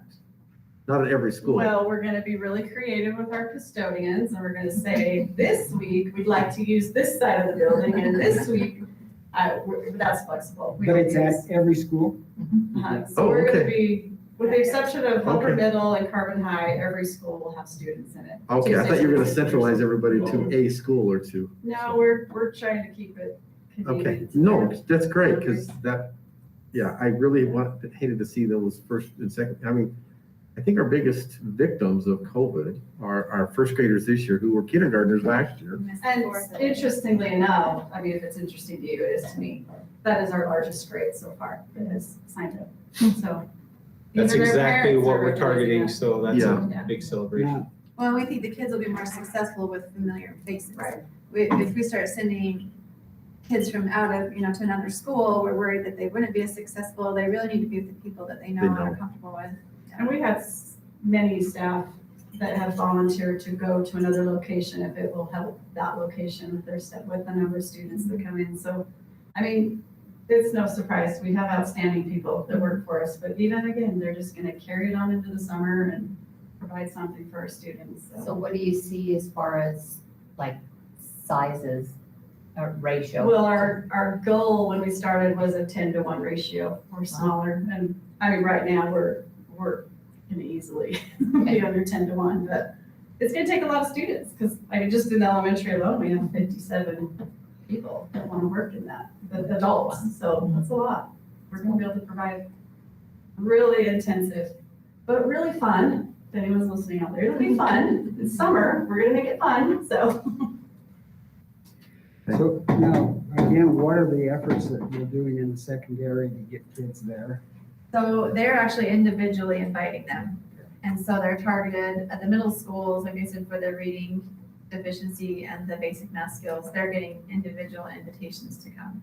The high school will be that way as well, but it won't be skill deficit as much as it's credit recovery.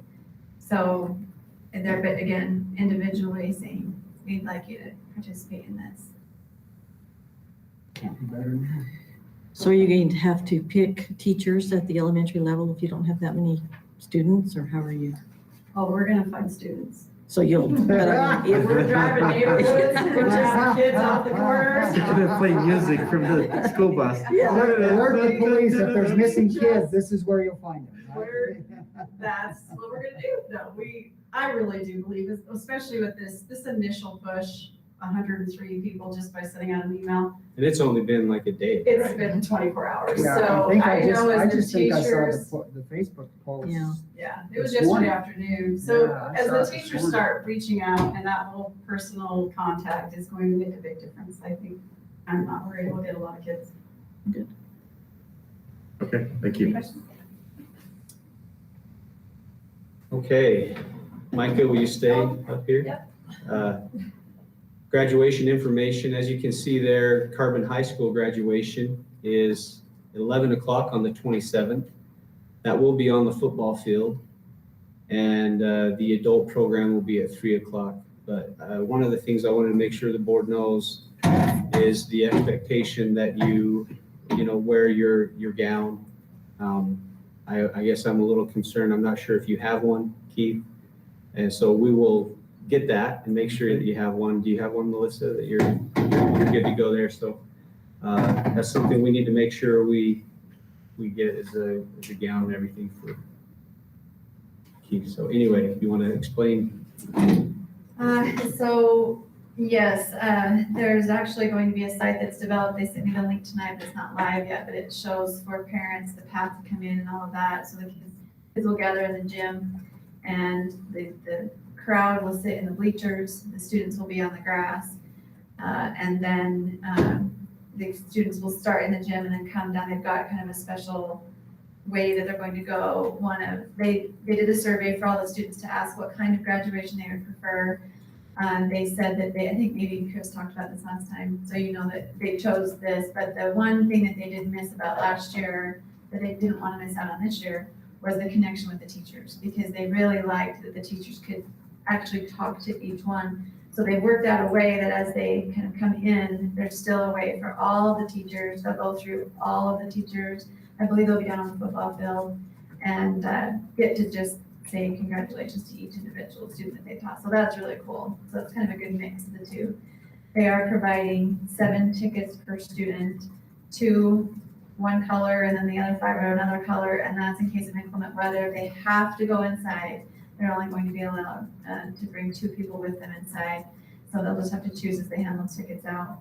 And then they're allowed, after the ceremony's over, they'll be allowed to stay on the football field for an hour and take pictures and gather and just celebrate. So it's really exciting. I'm really excited. Might be a new tradition. I think it's a great option. And the girls have been asked not to wear, I don't remember how they worded it, but pointy heels that will dig into the track or ruin the grass. So they've been asked to wear a broad shoe, a broad heel. Are we going to have any coverings for the track?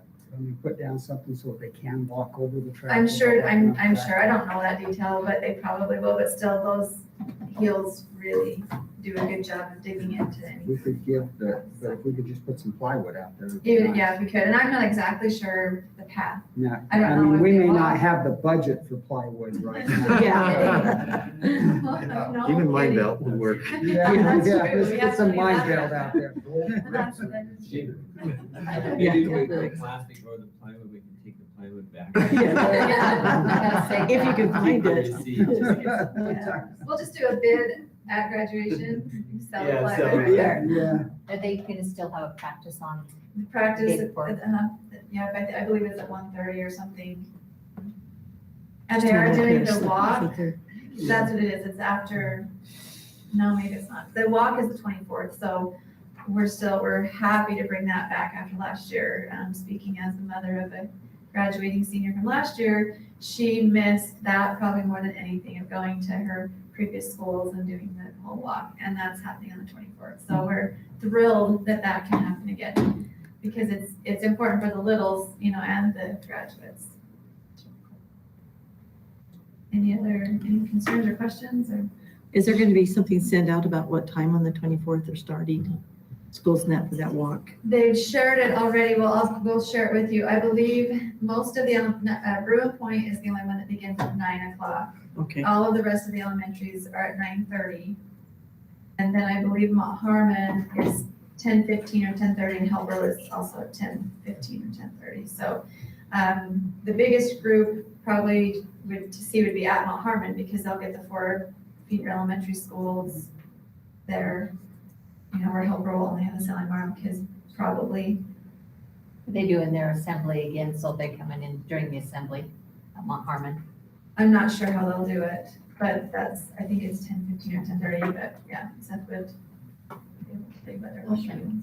I'm going to put that schedule right here. Oh, great. Okay, very good. If that's okay, I'll just paste it Okay. right now, Perfect. so you can have access to it Okay, whenever you perfect. want. Thank you.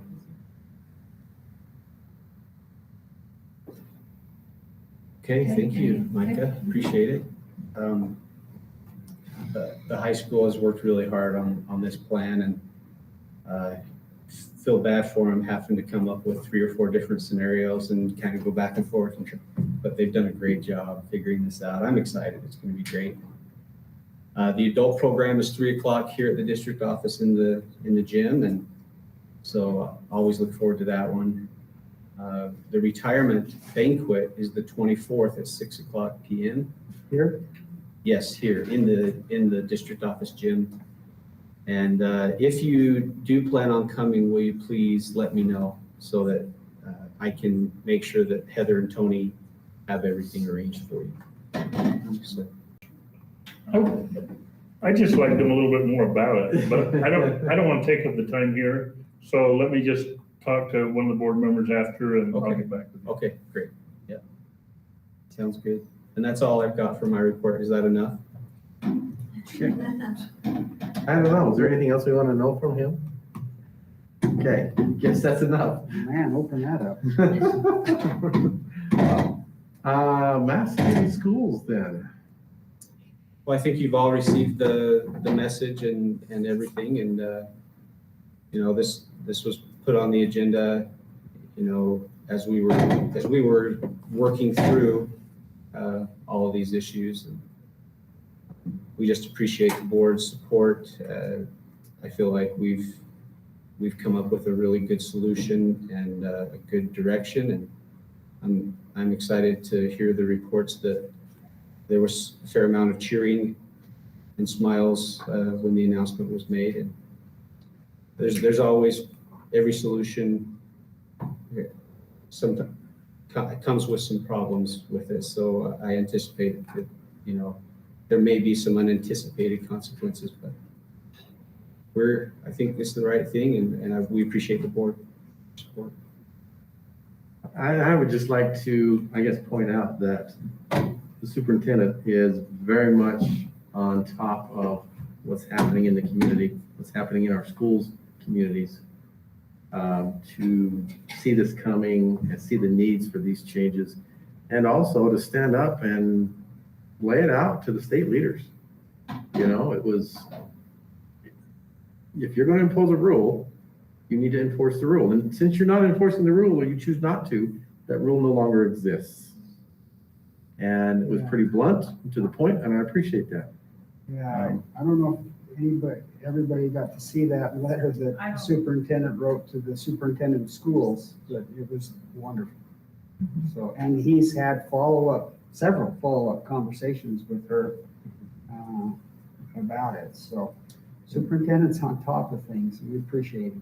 They did share the message with the governor and with the health department director. They have talked about it. They understand the position they put us in. And the only other news that I might share is that there is a special session, I believe, on the 18th. And they do believe that there might be some legislation to address this that would take effect, probably about the time school's out. But yeah, anyway. And that's the problem the governor has, is it's not an executive order, it's code, so. Yeah. Well, and Lance is humble because he's not gonna share, our employees don't even know the effort that he has gone through to try to speak up for the challenges that we're going through. But how many superintendents responded back and said, he hasn't, I'm sure, told us a lot of it, but enough to know that this is a problem, and not many people are willing to speak up and bring it to the attention to our state leaders. And so kudos to him for, Sure. I don't think we all realize how much he tries to do what's right for everybody, so. And this has been in the works for a while now, not just since it came to light that there might be a petition drive and all of that. I mean, Well, superintendent's on speaking of top that, of it and pushing it. This Do you have it? was brought to us tonight Oh. by the two parents who were here with a card for the school board and the district saying thank you. Thank you for listening. Thank you for being willing to take that stand. So rather than the fights and the other issues districts are facing, this is what we have from the parents. Very nice. But following up with what Superintendent said a little bit, the unintended consequence sometimes when we try to do a good thing, I think it's important to make sure everyone knows masks are not prohibited now. Right. Far from it, they're encouraged. They're encouraged. Masks can be worn whenever. My concern is that we will now have an opportunity for one student to belittle another student for wearing a mask. And I think we just need to make sure everyone knows that's not allowed. Right. If someone chooses to wear a mask, that's great. Yeah, that's not the reason Keith doesn't have a vote anymore. He didn't say anything to me about no mask. It was me. And we are in constant communication with our administrators as we work through this, and we'll continue to convey that message. So. Very good. All right, any questions for those agenda items to this point? Now we go to our action items. Discussion about the Price City Pool request, the request from Price City related to the Price City Pool. We addressed this a couple of months ago, a couple of meetings ago, asked them to bring us back in the main meeting. They've done so. They met with us earlier today, made a presentation. So at this point, then I think it's up to the board to discuss what you think or what you propose. Just to remind everyone present that this board approved $300,000 from their original request of $600,000, and they've returned tonight requesting the other $300,000 participation from the school districts. So that having been said, anybody have some questions or comments first? So the only question that I would have, and just want it in open meeting, is if we decide to do that additional 300,000, where's that coming from? So on and so forth, just so it's known for that. Yeah, that would be coming from our fund balance from our capital outlay fund. And we do have fund balance in that account, and the ability to do that is just deciding how we want to spend it. So every year, when we do our in-house projects, stuff like that, we try to keep a certain dollar amount that we put in the bank. That's called a fund balance. It becomes our savings account for the future. This would come from that account. So, I would just like to say, oh, sorry. No, go ahead. I'd just like to say that I really appreciate your, your persistence and your support of the schools, because I see it, I see the city and stuff, and as a community, I think it's really important that we continue and foster this. Now, I'm gonna give you some history. When I was in high school and we came down here to play ball, we were in one of the buses and I found out later it was the college kids. The college kids were in the canyon with their BB guns shooting out the windows in our bus. When my husband told me we were gonna move here, I cried for 2 weeks solid, 2 weeks solid. That mean place. But then being here and, my husband had a business here, going to working at USU Eastern and at the high school and stuff. I have found it really, I just would really like to see our, and I think we've done that really well. I think we have increased our notoriety within the state, with state championship swimming and with state championship, other, great leaders, great teachers. And I really appreciate that effort, because I think I raised my kids and my kids all went to school here. But it's still interesting when I visit with some of my class reunion and say, oh yeah, I live in Price, and they go, oh, really? And so, I like having fodder to throw back at them and say, no, this is really a great place. And so I do appreciate that effort. The other thing is that I know that when we were in the process of talking about schools and the bid process and the rebuilding and stuff, some of the community was very adamant that they would like to see more of a community center built, maybe with a new school. And so I think we just kind of look at this as kind of that part of a project. Part of that, yeah. Yeah. okay, Lee? Well, I have to go back and look at the things that we didn't purchase for the schools. We set a limit of the amount we were going to spend. And so we have them, those projects out there that we've had to let sit back and wait for however long it's going to take for us to do that. So I think we need to consider what that takes away from to put more money on the pool.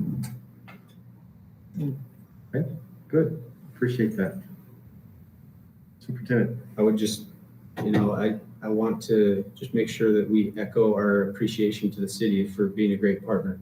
And just the time that I've been here, if you look at the baseball project, it's just such a great partnership, and then you go back to the tennis courts, and so there's another one, and now in the pool.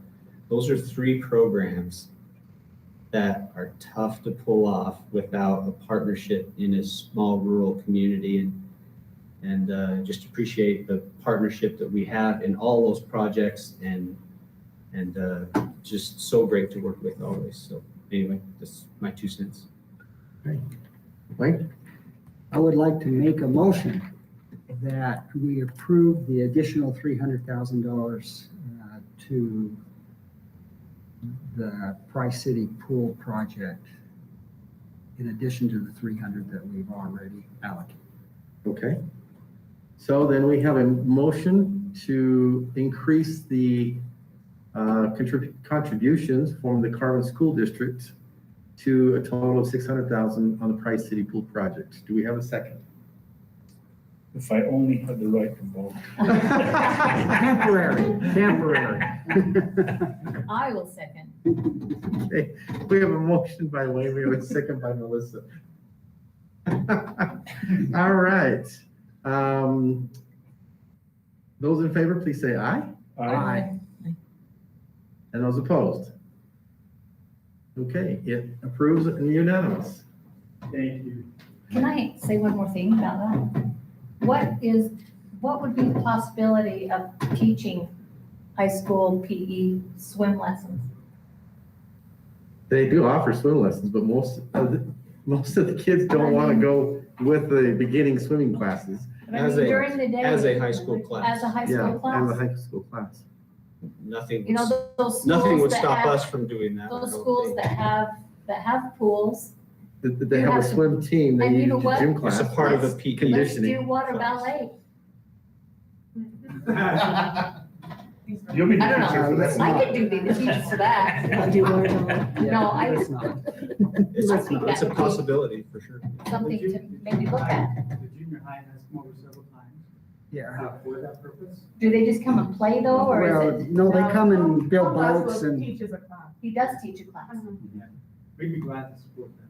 I think that would be awesome. I mean, Okay. get those kids ready. Totally unrelated, there is a high school, a senior who's graduating, he plays water polo. He is blind, Oh, I saw that. on the news. yeah.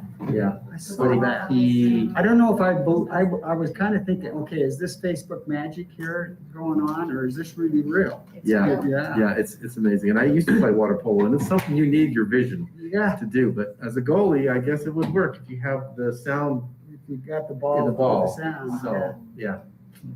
Although I think he might have he might have an advantage because everybody flinches when a ball's coming at your face, except for him.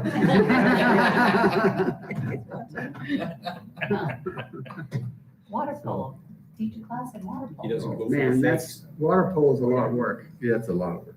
So can I say one thing too? Thank you for the 300,000. But also, you know, we are trying to put pickleball courts in Saw that. and Get 'em off. we have a community member that moved here from California that has taken it upon himself, and we raised some money and, you know, do we want to make that a further project? You absolutely. But right now, we want to see the need. That's a want right now. When we do these temporary courts, we put this temporary court and we listen to the community and, you know, the school district, and we develop for students, because pickleball develops tennis players. That's a dying sport. So we need to be looking at that too, but that's the other partnership. But we want to make sure the city does their due diligence in listening to the community and the students. So that's another bill that we're working on. So and we need these partnerships. We need the buy-in, and we're listening. So thank you for supporting us. Because like I said earlier, you want to see a great project, the baseball fields, the pavilion.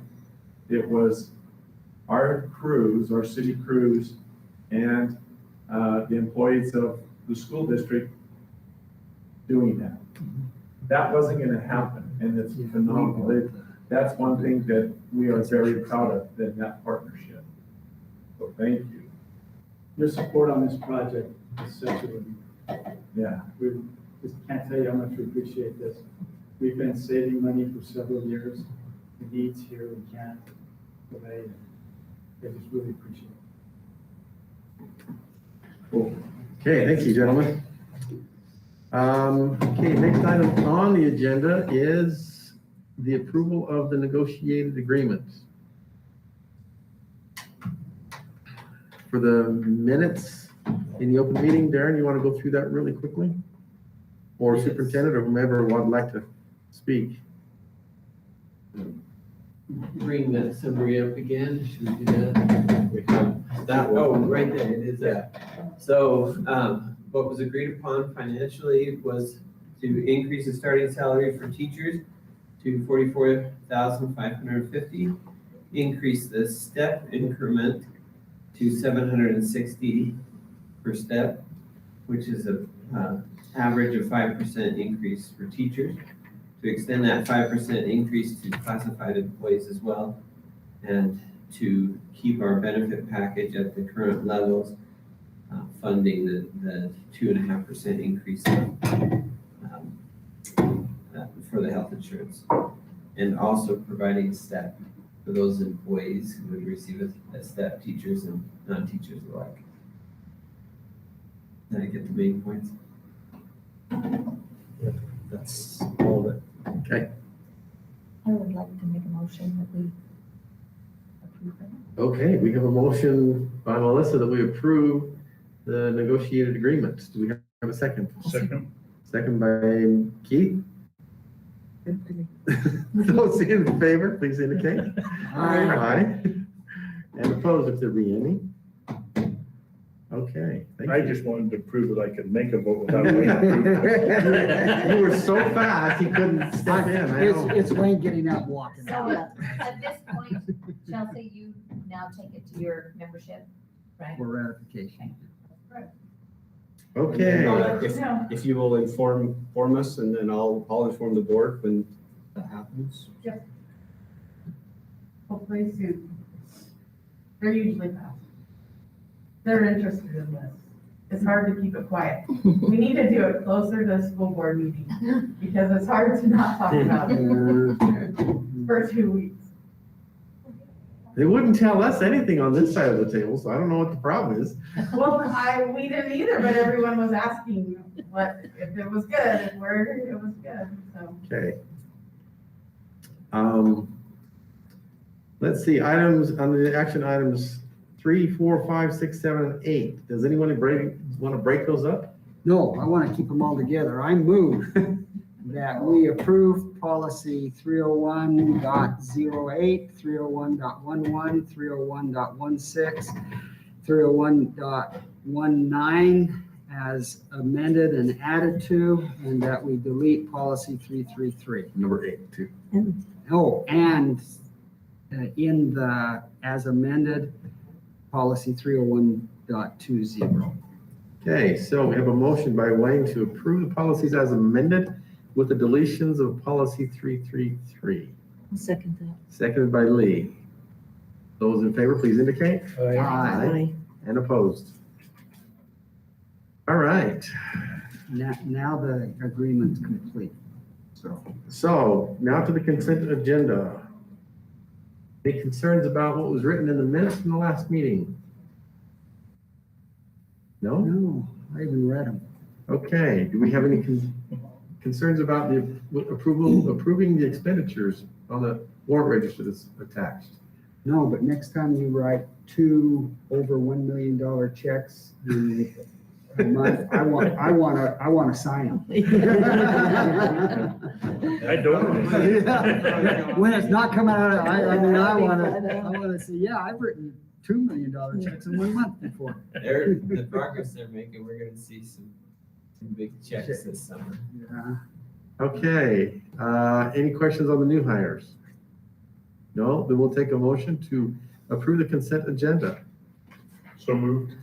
We have a motion to approve the consent agenda by Keith. Do we have a second? Second. Second by Wayne. Any discussion on the motion? Okay, those in favor, please indicate. Aye. And those opposed? It passes as well. Okay. Can you get Hunter on the phone? Yeah. I doubt it. Yeah. It'll be 8 o'clock at night. He's riding right. Yeah, I so know. He's on Splash Mountain, leave him alone. I've taken a call before on Splash Mountain. I do have one more thing though, that I was meant to bring Yes. up in board reports. But we'd certainly like to thank Mr. Fink. Mr. Fink and Mrs. Banaski for this book of short stories from their students over at Mount Harmon.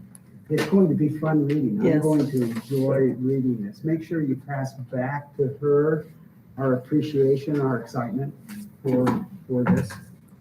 We will, I'm excited too. These 7th grader creative short story. That's pretty good stuff.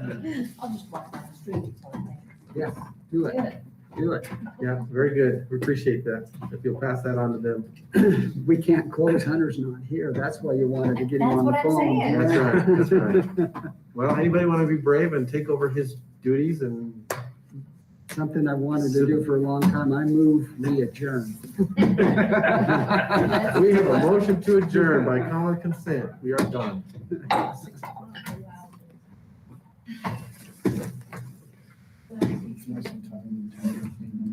Yeah, we need to.